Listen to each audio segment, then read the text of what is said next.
الرجيم بسم الله الرحمن الرحيم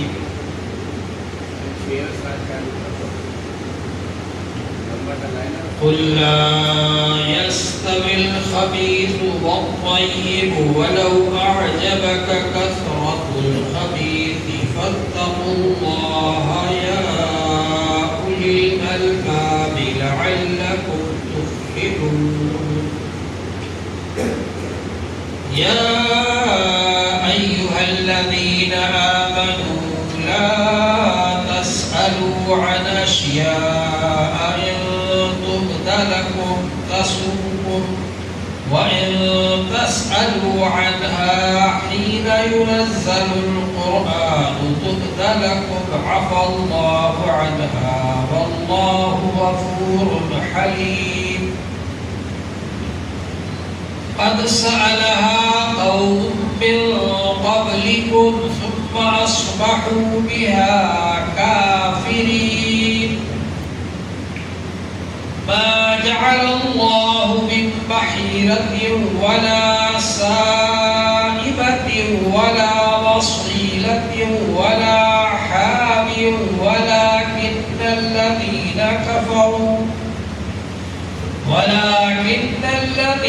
كفروا يفترون على الله الكذب وأكثرهم لا يعقلون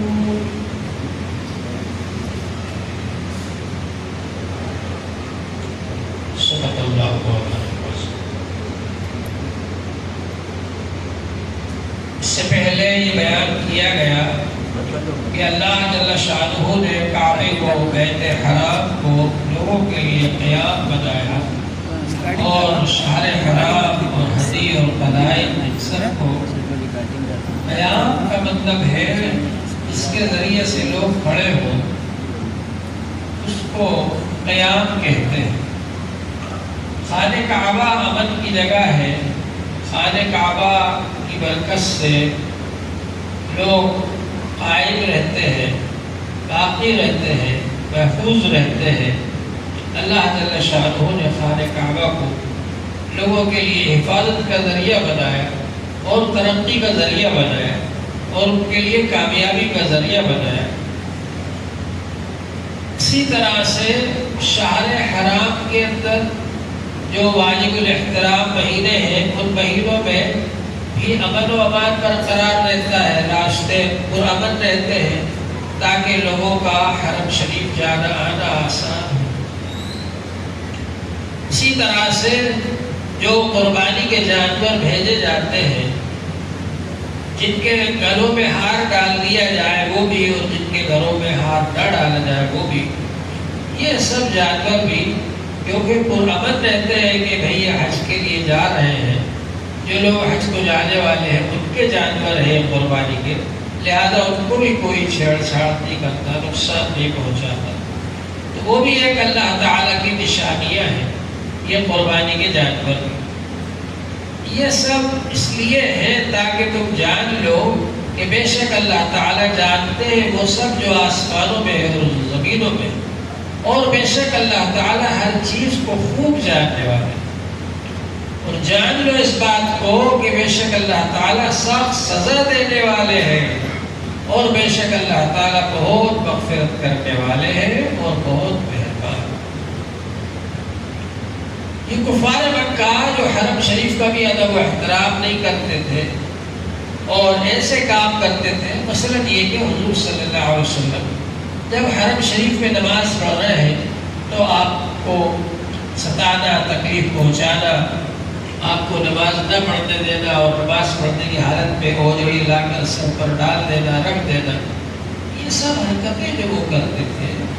حالانکہ حرم شریف تو ایسی جگہ تھی کہ زمانے جاہلیت میں بھی اگر کوئی اپنے باپ کا قاتل بھی وہاں مل جاتا کوئی آدمی اس کو ستاتا نہیں تھا, تکلیف نہیں دیتا تھا, گالی نہیں بکتا تھا, مارتا نہیں تھا. تو حرم شریف کی بھی پامالی ان لوگوں نے, تو ظاہر بات ہے کہ اللہ جل شانہ کو غصہ آنا چاہیے. اللہ جل شانہ نے ان لوگوں کو سخت سزا دینے کے بارے میں فرمایا. اور پہلے جو کچھ ہو چکا اللہ تعالیٰ اس کو معاف فرما دیں گے۔ ظاہر بات ہے کہ پہلے بہت کچھ ہو چکا ہے، اگر توبہ کرو گے، استغفار کرو گے تو اللہ تعالیٰ معاف فرما دیں گے۔ ما علی الرسول الا البلاغ، رسول کا کام صرف تبلیغ کر دینے کا ہے۔ رسول پاک صلی اللہ علیہ وآلہ وسلم نے ہمارے بھیجے ہوئے احکام آپ لوگوں تک پہنچا دیے، ان کا کام پورا ہو گیا۔ اب آپ اگر ان پر عمل نہیں کرو گے تو آپ سے باز پرس ہوگی، آپ سے مواخذہ ہوگا، آپ کی گردن پکڑی جائے گی کہ آپ نے کیوں نہیں کیا یہ کام۔ جب اللہ تعالیٰ نے بتلا دیا حضور صلی اللہ علیہ وآلہ وسلم کو، اور حضور پاک صلی اللہ علیہ وآلہ وسلم نے آپ کو بتلا دیا، تو آپ نے کیوں اس کے مطابق کام نہیں کیا؟ اس پر آپ کو پکڑا جائے گا۔ تو نہیں ہے رسول کے ذمے مگر تبلیغ کر دینا، بات کو پہنچا دینا۔ واللہ یعلم ما تبدون وما تکتمون، تم جو کچھ ظاہر کرتے ہو اس کو بھی اللہ تعالیٰ جانتے ہیں، اور جو دل میں چھپا رکھا ہے اس کو بھی اللہ تعالیٰ جانتے ہیں۔ تو اللہ تبارک و تعالیٰ حساب و کتاب لیں گے میدان حشر میں، وہاں پر سب ظاہر ہو جائے گا۔ قُلْ لَا يَسْتَوِي الْخَبِيثُ وَالطَّيِّبُ وَلَوْ أَعْجَبَكَ كَثْرَةُ الْخَبِيثِ، آپ فرما دیجئے کہ گندہ، ناپاک اور پاکیزہ یہ دونوں برابر نہیں ہو سکتے۔ اگرچہ آپ کو اچھا لگے، پسند آئے خبیث کا زیادہ ہونا۔ خبیث کیا ہے اور طیب کیا ہے؟ بعض علماء نے فرمایا کہ خبیث سے مراد گناہ ہے اور طیب سے مراد نیکیاں ہیں۔ تو ظاہر بات ہے کہ گناہ اور نیکیاں برابر نہیں ہو سکتے۔ اگرچہ آپ کو گناہ کی زیادتی اچھی لگتی ہو، گناہ کی لذت اچھی لگتی ہو آپ لوگوں کو، یعنی ہر مخاطب سے خطاب ہے، جو اس آیت کو پڑھ رہا ہے اللہ تعالیٰ اس سے خطاب فرما رہے ہیں، اے مخاطب، اگرچہ تجھ کو اچھی لگتی ہو خبیث کی زیادتی کہ خبیث میرے پاس زیادہ ہو جائے، لیکن اللہ تعالیٰ کو خبیث پسند نہیں ہے، اللہ تعالیٰ کو تو طیب پسند ہے، پاکیزہ پسند ہے۔ تو اگر اس سے نیکیاں اور بدیاں مراد لی جائے تو اس کا مطلب یہ ہوگا کہ اللہ تعالیٰ کو نیکیوں کی زیادتی پسند ہے، بدیوں کی، برائیوں کی زیادتی پسند نہیں۔ اور اس سے یہ بھی مراد ہو سکتا ہے کہ حلال مال اور حرام مال مراد ہے، کہ ظاہرت دکھتا ہے حرام مال بڑھتا ہوا۔ آپ نے اگر حلال کمائی کی ہے، تجارت کی ہے، کھیتی کی ہے، ملازمت کی ہے، تو ظاہر بات ہے کہ اس حلال مال سے آپ کا مال بڑھ رہا ہے۔ اور کبھی ایسا ہوتا ہے کہ محنت کرنے والا یہ سوچتا ہے کہ حلال طریقے سے تو مال بہت کم مل رہا ہے، حرام طریقے سے زیادہ ملے گا، لاٹری کھل جائے گی تو ایک دن میں ہی کروڑ پتی بن جائے، لیکن وہ حرام ہے۔ سود کا قرض لے لیا جائے بہت جلدی مل جائے گا، مگر وہ حرام ہے کیونکہ اس کو سود دینا پڑے گا، یا سود کا پیسہ لوگوں سے دے دیا جائے، لے لیا جائے کہ صاحب آپ کو ہم نے 100 روپے دیے، اب آپ ہر مہینے 50 روپے دے دیا کرو۔ ارے تو سود ہو گیا۔ سود کا لینا اور دینا دونوں منع ہے۔ رسول پاک صلی اللہ علیہ وآلہ وسلم نے ارشاد فرمایا، لعن رسول اللہ صلی اللہ علیہ وآلہ وسلم آکل الربا وموکلہ وکاتبہ وشاہدیہ۔ رسول پاک صلی اللہ علیہ وآلہ وسلم نے سود لینے والے پر اور دینے والے پر اور لکھنے والے پر اور گواہوں پر سب پر لعنت فرمائی۔ تو ظاہر ایسا لگتا ہے کہ سود سے تو روپیہ بڑھتا ہے۔ حضرت تھانوی رحمۃ اللہ علیہ نے فرمایا، ایک تو وہ آدمی ہے جو ورزش کرتا ہے اور ورزش کرنے کے بعد اس کا بدن بڑھتا ہے، موٹا تگڑا ہو جاتا ہے، اس میں طاقت ہوتی ہے۔ اور ایک وہ آدمی ہے جس کو ورم آ جاتا ہے، ورم آ جانے کی وجہ سے اس کا بدن پھول جاتا ہے، تو اگر وہ کہنے لگے میں بھی بہت بڑا ہو گیا اور بہت موٹا ہو گیا تو یہ اس کی بیوقوفی ہے۔ اس لیے کہ ورم آتا ہے تو اندر بدن میں درد ہوتا ہے، تو سود کے ذریعے سے جو رقم بڑھتی ہے وہ اللہ کی ناراضگی کے ساتھ بڑھی ہے، اور اس کا نتیجہ یہ ہے کہ وہ رقم ایک دن ختم ہو جائے گی۔ یمحق اللہ الربا ویربی الصدقات، اللہ تعالیٰ سود کو مٹاتے ہیں اور صدقات کو بڑھاتے ہیں۔ صدقہ دینے میں ایسا لگتا ہے کہ میں نے 100 روپے میں سے 10 روپے دے دیے تو میرے پاس 90 روپے ہی رہ گئے، اور سود جب آتا ہے تو یہ سوچتے ہیں میں نے کسی کو 100 روپے دیے تھے قرض، اور اس میں سے 10 روپے ہر مہینے لے لیے، 100 یہ سود کے لے لیے اور وہ قرض تو لینا ہی ہے بعد میں، تو 100 دے کر کے 200 واپس لے لیے میں۔ تو اب ظاہر بات ہے کہ آدمی کو ظاہر سود بڑھتا ہوا دکھتا ہے اور صدقہ گھٹتا ہوا دکھتا ہے، مگر اللہ جل شانہ نے ارشاد فرمایا یمحق اللہ الربا ویربی الصدقات، اللہ تعالیٰ سود کو مٹاتے ہیں اور صدقات کو بڑھاتے ہیں۔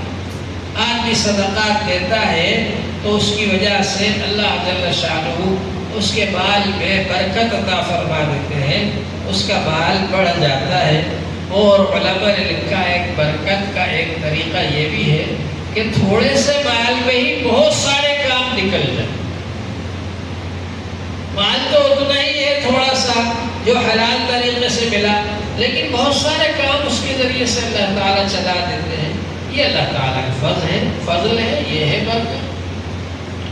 اور یہ بھی اللہ تعالیٰ کا فضل ہے کہ اللہ تعالیٰ بہت ساری مصیبتوں سے بچا لیتے ہیں، جہاں کہ بہت سارا پیسہ خرچ ہو جاتا ہے آدمی کا، لیکن وہ بڑی بڑی مصیبتوں سے اللہ تعالیٰ بچا لیتے ہیں، یہ بھی اللہ تعالیٰ کا فضل ہے۔ تو بہرحال خبیث کو اللہ تعالیٰ پسند نہیں فرماتے، خبیث اور طیب یہ دونوں برابر نہیں ہو سکتے، اگرچہ آپ کو خبیث کا زیادہ ہونا یا نہ حرام مال کا زیادہ ہونا آپ کو اچھا لگے۔ فاتقوا اللہ، تو اللہ سے ڈرو، یا اولی الالباب، اے عقل والو، لعلکم تفلحون، تاکہ تم کامیاب ہو جاؤ۔ یہ اس لیے بتایا گیا آپ کو تاکہ آپ کامیاب ہو جاؤ دنیا میں بھی اور آخرت میں بھی۔ جو لوگ دین پر عمل کرتے ہیں، جو لوگ شریعت کے مطابق عمل کرتے ہیں، دنیا میں بھی اللہ تعالیٰ کی طرف سے ان کو کامیابی ملتی ہے اور آخرت میں بھی کامیابی ملے گی۔ اب اس کے بعد میں یہ بتلایا جا رہا ہے کہ میں تمہیں سوالات نہ کیا کروں۔ حجۃ الوداع کے موقع پر ایک صحابی ہے حضرت اقرع ابن حابس، دیہات کے رہنے والے تھے، حضور صلی اللہ علیہ وسلم کے پاس آئے حجۃ الوداع کے موقع پر، اور یہ پوچھا انہوں نے، جب حضور صلی اللہ علیہ وآلہ وسلم نے فرمایا کہ حج فرض ہے تم لوگوں پر، تو وہ کھڑے ہو گئے اور پوچھا کیا اسی سال فرض ہے یا ہر سال ہے؟ حضور صلی اللہ علیہ وآلہ وسلم خاموش ہو گئے، کوئی جواب نہیں دیا۔ پھر انہوں نے پوچھا کیا اسی سال ہے فرض یا ہر سال ہے؟ پھر حضور صلی اللہ علیہ وآلہ وسلم خاموش ہو گئے، کوئی جواب نہیں دیا۔ پھر انہوں نے پوچھا کیا اسی سال فرض ہے یا ہر سال ہے؟ تو حضور صلی اللہ علیہ وآلہ وسلم نے فرمایا ہر سال فرض نہیں ہے، اور ایسی بات نہ پوچھا کرو جس کی وجہ سے تمہارے پوچھنے کی وجہ سے پوری امت مشقت میں مبتلا ہو جائے۔ اگر میں نعم کہہ دیتا کہ ہاں ہر سال فرض ہے تو ساری امت پر ہر سال حج فرض ہو جاتا اور لوگ کیسے پہنچتے۔ تو ایسی باتیں نہ پوچھا کرو جس کی وجہ سے امت مشقت میں مبتلا ہو جائے۔ اور اللہ جل شانہ نے فرمایا یا ایھا الذین آمنوا، اے ایمان والو، لا تسألوا عن اشیاء، ایسی چیزوں کا سوال نہ کرو ان تبد لکم تسوء، اگر تمہارے لیے ظاہر کر دیا جائے تو تم کو بری لگے گی. وہ ایک صاحب کھڑے ہو کر پوچھنے لگے میرا باپ کون ہے؟ حضور پاک صلی اللہ علیہ وسلم نے فرمایا ایسی باتیں نہ پوچھا کرو کہ اگر ظاہر کر دی جائے تو تم کو برا لگے.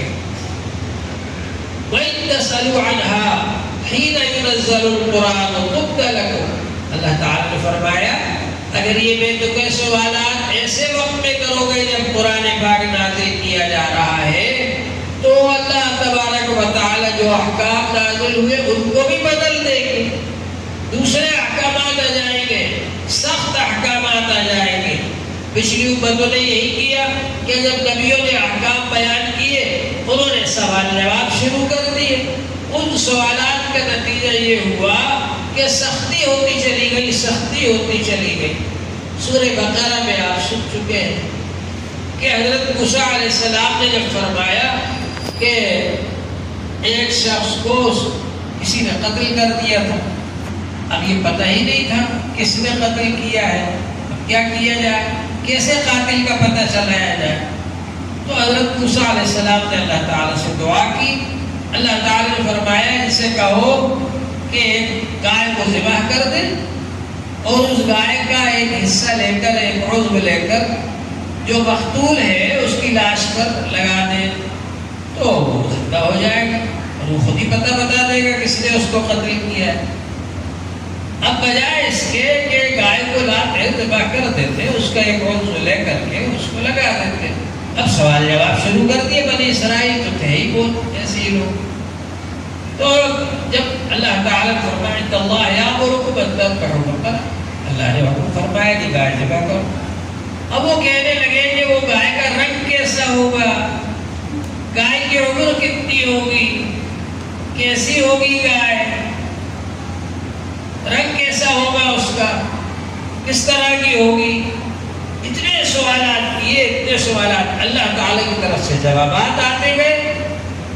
اب وہ جوابات آنے میں معاملہ سخت ہوتا چلا گیا، سخت ہوتا چلا گیا.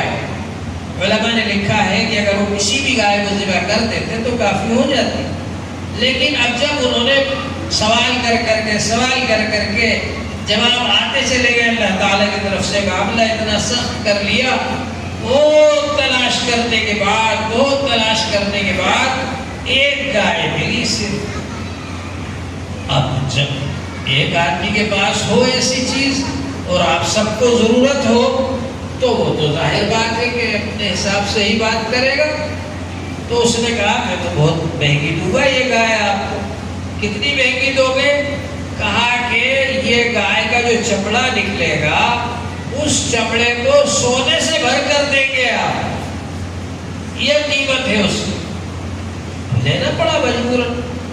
چنانچہ وہ گائے لی. اب جب اس کو ذبح کیا اور اس کی زبان کو لے کر کے مقتول کی لاش پر لگایا تو اٹھ کر کھڑا ہو گیا اور اس نے بتا دیا قاتل کا پتہ کہ میرے بھتیجے نے مجھے قتل کیا. اس کے بعد ختم ہو گئے. تو خیر میں کہہ رہا تھا جب سوالات کیے جاتے ہیں ایسے وقت میں جب کہ اللہ کی وحی نازل ہو رہی ہے تو اللہ کی طرف سے وہ جواب آ جاتا ہے اور سختی میں مبتلا ہو جاتے ہیں لوگ. ایسے سوالات نہیں کرنا چاہیے. اور لایعانی سوالات تو کرنا ہی نہیں چاہیے. من حسن اسلام المرء ترکہ ما لا یعنیہ. آدمی اچھا مسلمان وہ ہے جو کہ لایعانی باتیں، لایعانی سوال نہ کرے. لایعانی باتوں کو ہی چھوڑ دے، وہ بیکار باتیں، بے فائدہ باتیں ان کو چھوڑ دو. وَإِن تَسْأَلُوا عَنْهَا، اور اگر سوال کرو گے ان کے بارے میں، حِينَ يُنَزَّلُ الْقُرْآنُ، جس وقت کے قرآن نازل کیا جا رہا ہے، تُبْدَ لَكُمْ، تمہارے لیے ان احکام کو بدل دیا جائے گا، سخت احکام آ جائیں گے. پچھلی امتوں میں یہی ہوا، جب انہوں نے سوالات کیے سخت احکامات آ گئے. عفا اللہ عنہا، پچھلے جو ہو چکے اللہ نے ان کو معاف کر دیا. صحابہ کرام سے اللہ تعالیٰ کو اتنا انعام پیار ہے. اگر کوئی غلطی ہو بھی گئی تو اللہ تعالیٰ نے فوراً فرما دیا چلو اپنے معاف. صحابہ کرام کی اگر کسی غلطی کا ذکر آیا قرآن پاک میں تو اللہ تعالیٰ نے اس کے بعد فرما دیا کہ ہم نے معاف کر دیا۔ واللہ غفور حلیم، اور اللہ تعالیٰ تو بہت معاف کرنے والے ہیں اور بڑے بردبار ہیں، بہت برداشت کرنے والے ہیں۔ اللہ تبارک و تعالیٰ بڑی مغفرت فرمانے والے ہیں۔ اب اس کے بعد فرماتے ہیں قَدْ سَأَلَهَا قَوْمٌ مِّن قَبْلِكُمْ، تم سے پہلے ایک امت نے، ایک جماعت نے سوال کیا تھا اپنے نبی سے، ثُمَّ أَصْبَحُوا بِهَا كَافِرِينَ، اور جب اللہ نے احکامات دیے ان کو، سخت احکامات، تو ان کا انکار کرنے لگے وہ لوگ، ان احکامات کا انکار کرنے لگے کہ ہم یہ کام نہیں کر سکتے۔ پوچھا ہی کیوں تھا پہلے؟ جب شروع میں آسان احکام آئے تھے اس میں کھود کریدی نہیں کرنا چاہیے تھی، جب کھود کرید کی تو احکام سخت ہو گئے۔ اب اس کے بعد یہاں پر یہ بتایا جا رہا ہے ما جعل اللہ من بحیرۃ ولا صائبۃ ولا وصیلۃ ولا حام ولكن الذین کفروا یفترون علی اللہ الکذب وَأَكْثَرُهُمْ لَا يَعْقِلُونَ۔ اللہ تبارک و تعالی نے نہیں بنایا تمہارے اوپر، اللہ نے مقرر نہیں کیے بحیرہ اور صائبہ اور وسیلہ اور حامی، یہ جانور تھے جن جانوروں کو وہ اپنے بتوں کے نام پر چھوڑ دیا کرتے تھے۔ بحیرہ وہ اونٹنی ہے، وہ جانور ہے جس کے بارے میں انہوں نے کہہ دیا اس کا دودھ نکال کر بتوں پر چڑھایا جائے گا، بتوں کے لیے وقف ہے اس کا دودھ، ہم نہیں پیے گے، اس کو بحیرہ کہتے ہیں۔ اسی طرح سے صائبہ، آج کل جو ساٹھ ہوتا ہے اس کو چھوڑ دیا جاتا ہے بتوں کے نام پر، اور وسیلہ اس جانور کو کہتے تھے، اونٹنی کو، جو کہ مسلسل مادہ ہی دے رہی ہے، اس سے نر پیدا ہی نہیں ہوا، تو اس کو بھی چھوڑ دیتے تھے بتوں پر۔